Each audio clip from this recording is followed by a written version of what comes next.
பாருங்கள் எவ்வளோ கெட்டியாக வந்துருச்சு. ஒரு 2 மினிட்ஸ் ஸ்லோ ஃப்ளேமில் வேக விட்டோம். இப்போ ஹை ஃப்ளேமில் ஆவி வர்ற அளவுக்கு விட்டுருக்கு. அவ்வளோதான், ஆஃப் பண்ண வேண்டியது தான். ரெடி. கொஞ்சம் கிளறிக்கணும்.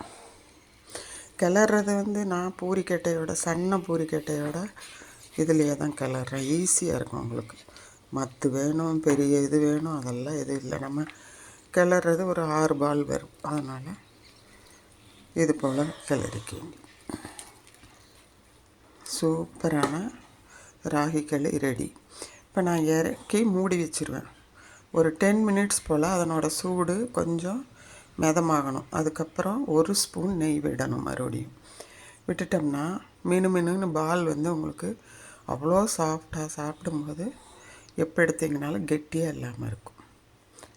சரி, மூடி வச்சுருவோம். 10 மினிட்ஸ்க்கு அப்புறம் உருண்டை பண்ணும்போது காமிக்கிறேன்.